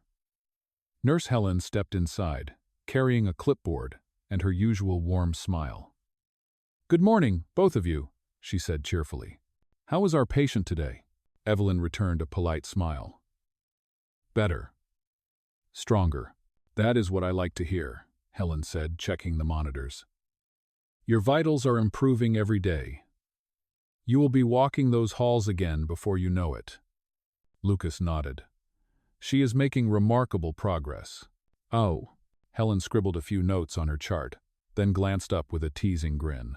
You know, Dr. Hayes, the staff is starting to call her your miracle patient. Lucas smiled faintly. She earned that title herself. Helen chuckled softly and turned to Evelyn. He is too modest to say it, but he hardly leaves your side. You have a doctor who believes in you more than anyone I have ever seen. Evelyn's cheeks colored faintly, but her tone remained steady. I am lucky to have him. Oh. Helen finished her notes and excused herself with a friendly wave. When the door closed, the room felt quieter again, so quiet that Lucas could hear Evelyn's heartbeat on the monitor, steady and alive. Evelyn looked at him and said softly, She is right, you know. You stayed when everyone else gave up. Lucas's eyes met hers. I stayed because you were still fighting. I could see it in every heartbeat. A long pause followed. Then Evelyn said quietly, Lucas, when this is over, when we know the truth, what happens then? He took a slow breath. Then you live your life again. Not as a patient, but as a survivor. She smiled faintly. And you? He hesitated. I have not thought that far ahead. Before either of them could say more, Lucas's phone buzzed on the table. He picked it up and stepped to the side. Julia? He said quietly. Evelyn watched his expression shift as he listened. When he ended the call, his voice was low and deliberate. She found something. What is it? Evelyn asked. The vehicle that followed you, he said. It was registered under a private security company. That company is owned by Hart Industries. Evelyn's breath caught. That means... Lucas nodded grimly. It means your brother's company's assets were used the night of the crash. Her eyes filled with shock, then fury. So he really did it. Lucas raised a hand. Not necessarily. It could be one of his employees. But this connects the dots we have been missing. Evelyn shook her head, her voice trembling. I trusted him. He was all the family I had left. Lucas sat beside her again, his tone gentle but firm. You do not have to face him alone. But we need more than this connection before we act. We need to find out who was driving that car. Her voice steadied, cold and calm. Then we will. Outside, the sky darkened as clouds gathered again, hinting at another storm. Inside the room, the light dimmed, casting soft shadows across Evelyn's face. Lucas stood by the window, his mind racing. Julia is sending me the recovered data tonight. Once I have it, we will know who was behind the wheel. Evelyn's gaze hardened with quiet determination. Whoever it is, they will not hide anymore. As the rain began to fall once more, tapping against the glass like a metronome of fate, both of them knew that the moment of truth was approaching. The patient and her doctor, bound not by duty but by trust, were now standing at the edge of something far greater than medicine. And somewhere outside, in the dark streets beyond the hospital, someone was already watching. The storm that had been brewing outside finally broke over the city by nightfall. Rain poured down the glass walls of Westbridge Hospital, streaking the windows with silver lines. Inside Evelyn Hart's suite, the atmosphere was heavy but calm. The machines hummed softly, marking the slow and steady rhythm of her heartbeat. Dr. Lucas Hayes sat at the small table beside her bed, his laptop open and glowing faintly in the dim light. On the screen were encrypted files sent from his friend Julia, the forensic officer who had promised to help him recover the lost data from Evelyn's crash.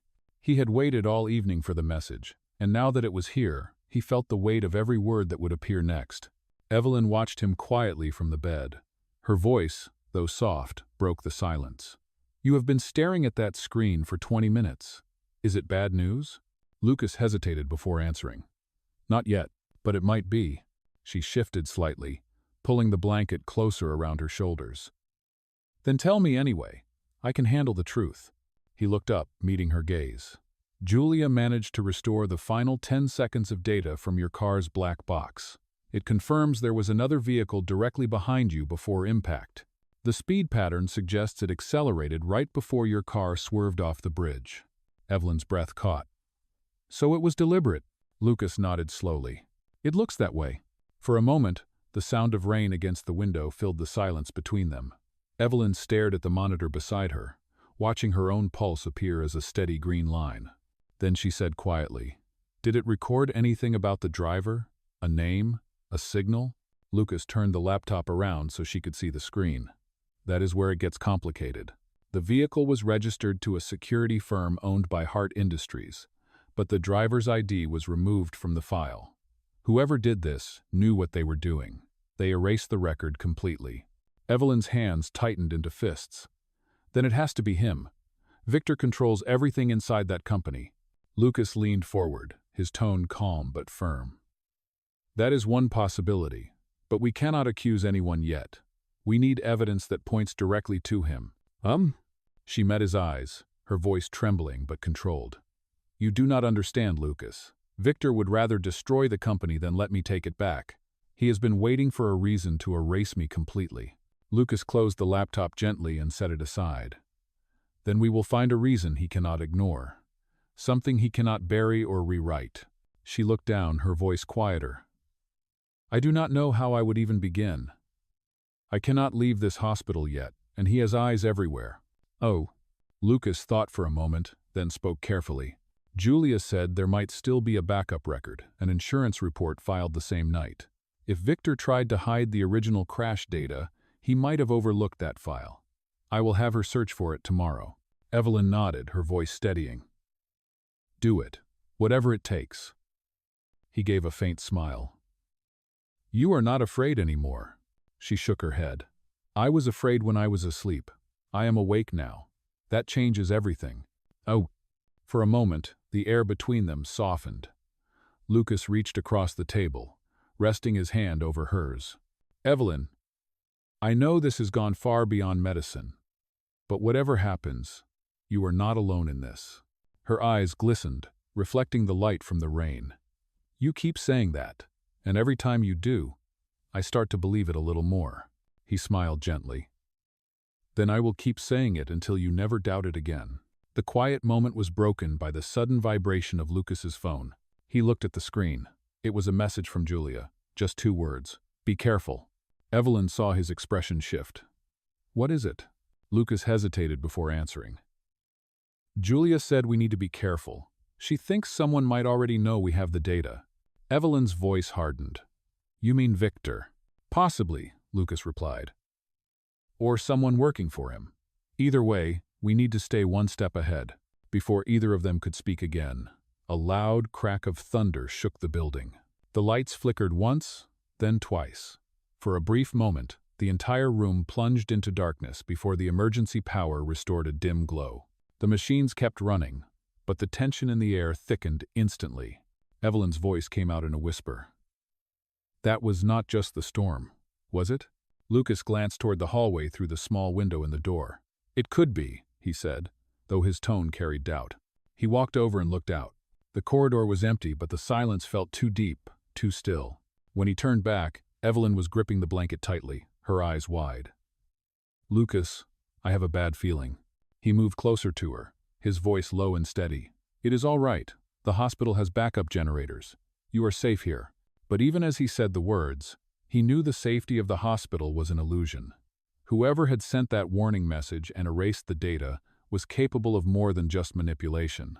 Lucas placed a reassuring hand on her shoulder. I will check with the staff. Do not worry. Evelyn caught his wrist before he could move away. Promise me something, she said softly. If something happens, if he tries to stop you, do not let him win. He met her eyes, the resolve in her words stronger than any machine in the room. I promise. When he stepped into the hallway, the flickering lights followed him down the corridor, and for the first time since he had started working at Westbridge, Lucas Hayes felt the unmistakable weight of danger pressing close. Back in the suite, Evelyn stared out the window at the storm. Somewhere out there, hidden behind the rain and darkness, the truth was waiting, and this time, she was ready to face it, no matter what it cost. The night stretched long and restless over Westbridge Hospital. The storm outside had eased into a slow drizzle, but the unease it left behind still hung in the air. Dr. Lucas Hayes walked quietly down the corridor, his footsteps echoing off the sterile floor. Every light seemed dimmer than usual, every shadow longer. He could not shake the feeling that someone was watching. He stopped by the nurse's station and spoke softly to Helen, who was reviewing charts. Has anyone been in or out of Evelyn Hart's suite since I left? Helen looked up, surprised. No one except the cleaning staff, and that was over an hour ago. Why? Lucas hesitated, choosing his words carefully. Just a precaution. Keep an eye out for anyone who does not belong on this floor. Helen nodded, sensing the tension in his tone. Understood. He gave her a grateful smile and continued down the hall toward Evelyn's room. The faint hum of the machines was the first thing he heard when he entered. Evelyn was awake, sitting upright in bed, her eyes fixed on the window. The faint reflection of city lights shimmered across her face. You did not sleep, Lucas said quietly. Evelyn turned her head toward him, her voice calm but distant. Neither did you. He pulled up a chair beside her bed. The power issue earlier, it was not just a storm glitch. Someone tampered with the system. Maintenance confirmed it a few minutes ago. Her brow furrowed. You mean someone tried to cut the power to this floor? Exactly, he said. But they did not succeed. The hospital has multiple backups. Still, it proves one thing: whoever is behind this knows exactly where you are. Evelyn looked down at her hands, her fingers trembling slightly. He knows I am awake. Lucas nodded grimly. It is possible. That is why I am arranging extra security for tonight. Helen will stay nearby, and I will check on you every hour. Evelyn's voice softened. Lucas, you cannot protect me forever. He leaned forward, his expression firm. Maybe not forever, but I can protect you now. For a moment, their eyes met in silence. Then Evelyn spoke again, her tone steady. You said Julia was sending more data tonight. Has it arrived? Lucas glanced at his tablet. Yes. She recovered part of a traffic camera video from the bridge. It is damaged, but there is a clear image of the other car. Evelyn's breath caught. Show me. He opened the file. The screen showed a grainy clip, 2 cars speeding down the slick bridge under heavy rain. Her silver sedan in front, a black vehicle close behind. For a second, the headlights of the second car flared, revealing part of the license plate before the footage cut off. Evelyn stared at the screen. Zoom in. Lucas did. The image was blurry, but 1 letter and 2 numbers were visible. H29. Her face went pale. That is one of Victor's private security vehicles. I know those plates. Lucas exhaled slowly. That confirms it then. The same company that owns the car is registered to Hart Industries. Evelyn's hands clenched. He really did it. He tried to kill me. Lucas placed a steadying hand on hers. We will take this to the police, but we need to move carefully. If he finds out we have this video, he will try to destroy the evidence. Evelyn looked straight at him, her voice clear and cold. Then we make a copy and hide it somewhere he cannot reach. Lucas nodded. Already done. Julia has one version stored on an encrypted server outside the city. He cannot erase it. Evelyn's shoulders relaxed slightly. Then at least we have something to hold on to. Lucas hesitated for a moment before saying, "There is one more thing you should know. Julia said someone accessed your medical file last night from an external terminal. It was traced back to an office registered under your brother's name." Evelyn's eyes widened. "He is watching my recovery? Or trying to find out what you remember?" Lucas said quietly. She shook her head slowly, disbelief mixing with grief. "He was my family. After our parents died, I trusted him with everything. How could he do this?" Lucas's voice softened. "Sometimes greed destroys the parts of people that love. But we are going to make sure he answers for what he has done." She met his eyes, a faint tear sliding down her cheek. "You say we, as if this is your fight too." It is," he said simply. "From the moment you opened your eyes." For a moment, the room was quiet except for the steady rhythm of the machines. Then Evelyn looked at him, her voice trembling slightly but full of resolve. "Then I need to get stronger. I will not hide in this hospital forever." "You will," Lucas said gently. "But not yet. You still need time to heal." She gave a faint smile. "Do not worry, Dr. Hayes. I have learned patience the hard way." Lucas stood and checked the monitors one last time. "Rest now. Tomorrow, we will decide our next step." He turned toward the door, but her voice stopped him. "Lucas?" He looked back. "Thank you," she said softly, "for believing in me when no one else would." He smiled. "You made it easy to believe." When he left the room, the corridor was silent again.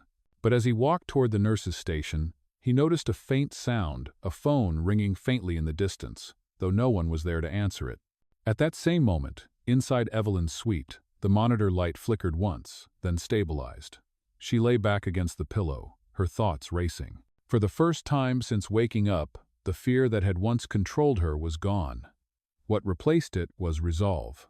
Outside, the rain began again, quiet and steady. The truth was no longer a mystery. It had a name, a face, and a reason. And now, Evelyn Hart was ready to face it head-on. The next morning arrived gray and heavy, with the faint drizzle still clinging to the hospital windows. The world outside seemed to move slower, as if holding its breath. Inside Westbridge Hospital, Dr. Lucas Hayes was already awake long before sunrise, sitting at his desk with a cup of cold coffee untouched beside him. The sleepless night had left his eyes tired but sharp. He had spent hours reviewing the recovered video of Evelyn Hart's crash, the final few seconds that proved everything she feared was true. The more he watched, the clearer it became. The other car had been close enough to force her off the bridge. The data did not lie. Whoever drove that vehicle had done it deliberately. A soft knock came at his office door. Nurse Helen stepped in, holding a clipboard and a worried expression. "You have not gone home in 2 days," she said gently. "You need rest, Dr. Hayes." Lucas looked up with a faint, weary smile. "Rest can wait. How is Miss Hart this morning?" "She is improving," Helen said. "Her vitals are steady. Her appetite is better. And she has been asking for you since breakfast." Lucas stood immediately, closing the laptop. "Thank you. I will check on her." When he reached Evelyn's room, she was sitting by the window, her legs covered by a blanket. She looked stronger, still pale, but her posture carried quiet determination. When she turned to see him, her expression softened. "You look worse than I do," she said with a small smile. He chuckled. "That is debatable, but it is good to see you awake and alert." "I do not feel fragile anymore," she said, her voice steady. "I want to start walking again." "That is a good sign," he replied. "We can begin therapy later today. Slow movements, light steps, but no rushing." Evelyn nodded. Then her tone shifted, lower and serious.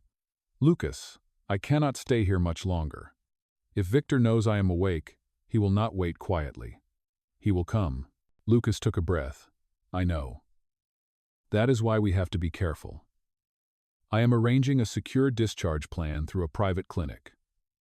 Somewhere he cannot access your records." Her eyes met his. "You already thought about this, did you not?" "I started last night," he admitted. "Julia helped me contact a facility outside the city. They have private security and medical staff I trust. Evelyn's lips trembled slightly, not from fear, but from gratitude. "You are risking everything for me, Lucas." He shook his head. "You are not a risk. You are a life worth protecting." Before she could respond, there was a knock at the door. A hospital staff member entered carrying an envelope marked with the Hart Industries logo. "Delivery for Miss Hart," he said. Evelyn frowned. "I did not order anything." Lucas took the envelope from him, his instincts immediately alert. "Who delivered this?" The man hesitated. "A courier. He said it was urgent. No return address." After he left, Lucas examined the envelope under the light. There was no handwriting, just a printed label with Evelyn's name. He opened it cautiously, revealing a single sheet of paper. The message was short, typed in bold letters. "You should have stayed asleep." Evelyn's face drained of color. "It is him." Lucas folded the paper carefully, forcing calm into his voice. "This confirms he knows. We have to move quickly." He walked to the phone on the wall and called the nurse's station. "Helen, it is Dr. Hayes. I need immediate transfer protocols prepared for patient Hart. Private ambulance, low profile, no digital record." Helen's voice came back sharp but composed. "Understood." When he hung up, he turned back to Evelyn. "Pack only what you need. We leave within the hour." "Oh." Evelyn's hands shook slightly as she reached for her shawl. "He will not let me go that easily." Lucas stepped closer, his tone firm. "He will not stop you this time." An hour later, the rain had stopped, leaving the air cool and heavy with mist. The private ambulance waited by the staff exit. Helen stood by the door, pretending to check the chart as she whispered, "The route is clear. No media, no staff outside this wing. You should have a safe window."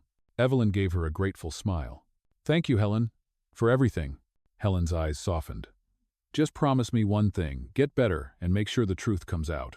"I promise," Evelyn said quietly.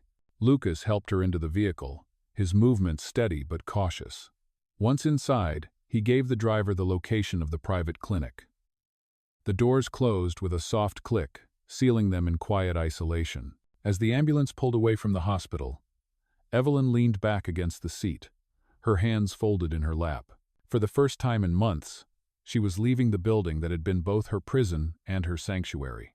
Lucas glanced out the window, watching the city fade behind them. But his instincts prickled. In the side mirror, a dark car appeared several lengths behind them, black, sleek, familiar. Evelyn noticed his expression. "What is it?" He kept his voice calm. "Probably nothing. Just a car." But the vehicle stayed close, following every turn. The same model, the same color, the same headlights that haunted her memory. Evelyn's breathing quickened. "That is it. That is the car from the video." Lucas leaned forward. "Driver, take the next left, now." The driver obeyed, turning sharply onto a narrow road that led toward the outskirts of the city. The black car followed. Evelyn gripped the edge of the seat. "He found us." Lucas's voice was steady but urgent.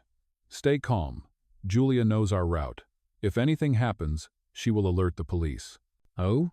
The driver accelerated, but the other vehicle kept pace. Rain began again, light but relentless, blurring the city lights into streaks. The sound of the engine filled the space between heartbeats.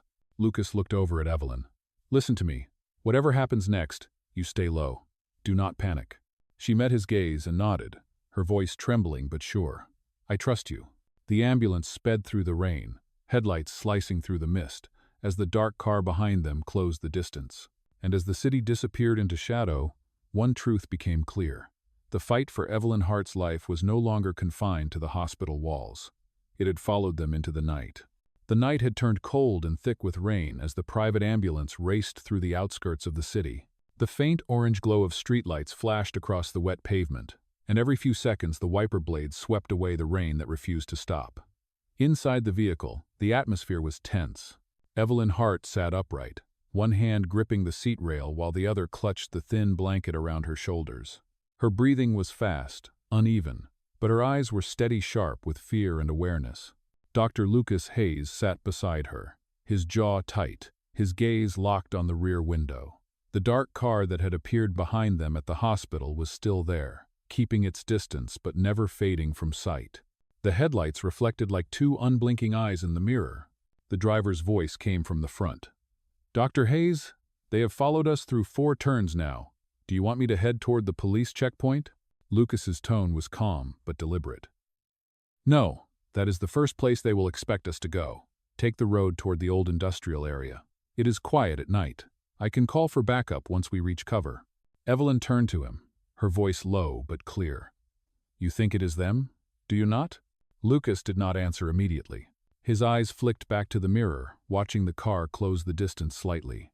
"Yes, and if I am right, they will not stop until they are sure you cannot speak again." The driver accelerated, the sound of the engine cutting through the storm. Evelyn's pulse quickened as she looked out the small rear window. "That car, it is the same one from the footage, the same headlights." Lucas placed a steadying hand on her arm. "Look at me, Evelyn. You are safe as long as I am here. Do you understand?" She nodded slowly, forcing her breathing to steady. "I trust you." The ambulance made a sharp turn onto a narrow service road leading toward the edge of the city. The buildings grew sparse, replaced by dark silhouettes of warehouses and empty lots. For a brief moment, the car behind them disappeared into the rain. Lucas reached for his phone and called Julia. His voice was quiet but urgent. "Julia, it is me. We have company. Black sedan. Same model from the crash footage. We are heading east, Industrial District, near Ridgeway and 3rd. Track our signal." Julia's voice crackled through the speaker. "I have it. Do not stop moving. I will notify the police now." Lucas ended the call and looked back again. The headlights reappeared, brighter, closer. The vehicle was gaining speed. Evelyn saw the look on his face. "They are not going to let us go, are they?" He shook his head. "Not until they are stopped." "Huh." The driver pressed harder on the accelerator, but the road ahead was slick. The ambulance swerved slightly as the tires fought for traction. The black car followed effortlessly, its movements precise, practiced. Then, without warning, it pulled alongside them. Evelyn gasped, gripping the seat tighter. "They are next to us." Lucas turned sharply toward the window. The sedan's tinted glass reflected nothing but darkness. He could not see who was inside, but he could feel the intent, the silent threat in the way the car mirrored every motion of their own. "Driver, slow down just enough to force them to overshoot," Lucas ordered. The driver nodded and eased his foot off the gas. The ambulance slowed slightly, and the black car inched forward. At the perfect moment, Lucas shouted, "Now turn right." The ambulance jerked into a side street, tires skidding across the wet pavement. The sudden move sent the other car forward, missing them by inches. For a second, the sound of screeching metal filled the air as the sedan clipped the corner of a lamppost. Evelyn gasped, bracing herself. "Did we lose them?" Lucas peered out the rear window. Not for long. Sure enough, the headlights reappeared, swerving back onto the road. The car was damaged but still moving. The driver's voice was tense. "Doctor, we cannot keep this up. The road ahead ends at the old dockyard." Lucas thought quickly. "Good. Head there." Evelyn turned to him in disbelief. "Good? You want to trap us?" He shook his head. "No. I want to end this." The rain grew heavier as they approached the docks. Rusted shipping containers lined the area, casting long, broken shadows under the dim floodlights. The driver brought the ambulance to a stop beside an empty warehouse. "Stay here," Lucas said firmly, opening the rear door. Evelyn grabbed his sleeve. "Lucas, do not go out there." "Oh." He gave her a reassuring look. "It is just a distraction. They need me to make a move before they strike. Stay low and lock the doors." Before she could argue, he stepped out into the rain. The cold air hit his face instantly, and the sound of the storm filled his ears. He walked toward the open space in front of the ambulance, his eyes scanning the darkness. The black sedan rolled into view, its headlights cutting through the downpour. It stopped about 20 feet away. For a long moment, nothing happened. Then the driver's side door opened. A tall figure stepped out, holding an umbrella. The streetlight caught his face, and Lucas froze. It was Victor Hart. The realization struck like thunder. "So it is true," Lucas said quietly. "You tried to kill your own sister." Victor's voice was calm, almost cold. "You should have left her asleep, Doctor. You have no idea what you are involving yourself in." Lucas took a step forward, his voice sharp. "You tried to erase her, but she survived. And now she remembers." Victor's gaze hardened. Memories can disappear again. Before Lucas could respond, the sound of sirens echoed in the distance, faint but growing. Victor's jaw tightened. He glanced toward the approaching lights, then back at Lucas. "This conversation is not over," he said quietly before stepping back into his car. The sedan reversed sharply and sped off into the rain, disappearing down the road. Lucas stood in the storm for a moment, his pulse pounding. When he turned back, Evelyn was watching from the ambulance window, tears mixing with the rain on her face. He climbed inside, breathless but composed. "He is gone for now." Evelyn looked at him, her voice shaking but full of strength. "Then this is the beginning, not the end." Lucas nodded, his eyes steady. "Yes, and this time, the truth will follow him wherever he runs." Outside, the flashing lights of police cars appeared in the distance, cutting through the rain. The storm was not over, but for the first time, Evelyn Hart and Dr. Lucas Hayes were no longer running from it. They were walking straight into it, ready to face whatever waited on the other side. The rain finally faded into mist as morning light crept across the docks. Police officers moved around the area, their radios crackling softly, while the ambulance remained parked near the old warehouse. The chaos of the night had quieted, replaced by the low hum of engines and the steady rhythm of the sea nearby. Inside the ambulance, Evelyn Hart sat wrapped in a blanket, her face pale but composed. Her eyes followed Dr. Lucas Hayes as he spoke quietly with the police captain just a few feet away. His white coat was soaked through, his hair still wet from the storm, but his voice was firm, clear, and unwavering. "He tried to run us off the road," Lucas said. "You will find traces of his car near the bridge, and here. We have footage, timestamp data, and witnesses. That should be enough to open an investigation." The captain nodded grimly. "We will issue a warrant immediately. If this is as serious as it sounds, the Hart name will not protect him for long." Lucas turned back to Evelyn. When their eyes met, the exhaustion on both their faces softened into something else, relief, mixed with quiet determination. "Is it over?" she asked softly. He shook his head. "Not yet, but it is no longer your word against his. The truth is in motion now." She looked down at her hands, remembering the months she had spent unconscious, the endless silence that had once surrounded her. "For the first time, I do not feel powerless anymore," she said quietly. Lucas smiled faintly. "That is because you are not. You survived what he could not destroy. That is strength." Evelyn met his gaze, her voice steady. "Then let us finish what we started. No more hiding. I will face him, in court or anywhere else." Lucas nodded. "And I will be right beside you." Outside, the first rays of sunlight broke through the clouds, casting light over the wet concrete. The storm that had tried to drown them had passed, leaving behind a promise of clarity. For the first time in months, Evelyn Hart felt the weight of fear lift from her chest. What remained was resolve sharp, clear, and unbreakable. The truth had survived, and so had she. Weeks later, the world finally learned the truth. The headlines were everywhere. Evelyn Hart awakens and exposes attempted corporate murder plot.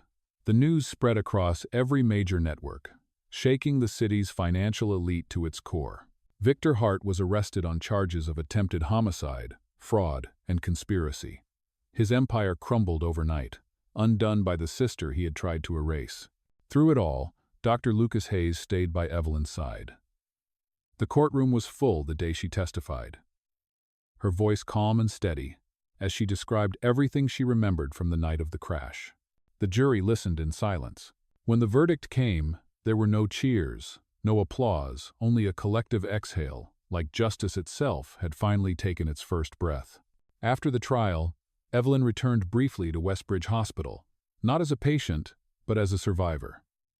The staff greeted her with quiet smiles, and Nurse Helen hugged her tightly. "You did it," Helen whispered. "You found the truth." Evelyn smiled. "No," she said softly. "We found it." Later, standing by the hospital's rooftop garden, Evelyn looked out over the city. The wind carried the scent of rain, the same scent that had once filled the night she almost died. Lucas joined her, his expression gentle. "You could start over anywhere," he said. "You do not owe this city anything." She turned toward him, her voice firm but warm. Maybe not. But I owe myself the chance to live without fear. To build something honest this time. He nodded slowly. Then whatever you choose, make sure it is yours. Evelyn smiled faintly. And you? Will you finally rest? He laughed softly. Maybe after one last cup of hospital coffee. The two of them stood there for a moment, silent, watching the clouds part over the skyline. The storm that had once haunted them was gone, leaving behind sunlight sharp enough to start again. Evelyn took a deep breath and said quietly, I lost everything once, Lucas, but what I found was worth more than anything I ever owned. He looked at her with quiet admiration. You found your life again. She nodded. And I am never giving it back. The camera of fate pulled wide. Evelyn Hart, no longer the woman in the coma, but the woman who fought her way back to the light. And beside her stood the doctor who refused to let her die. Proof that love and truth, when chosen with courage, could heal what power once tried to destroy.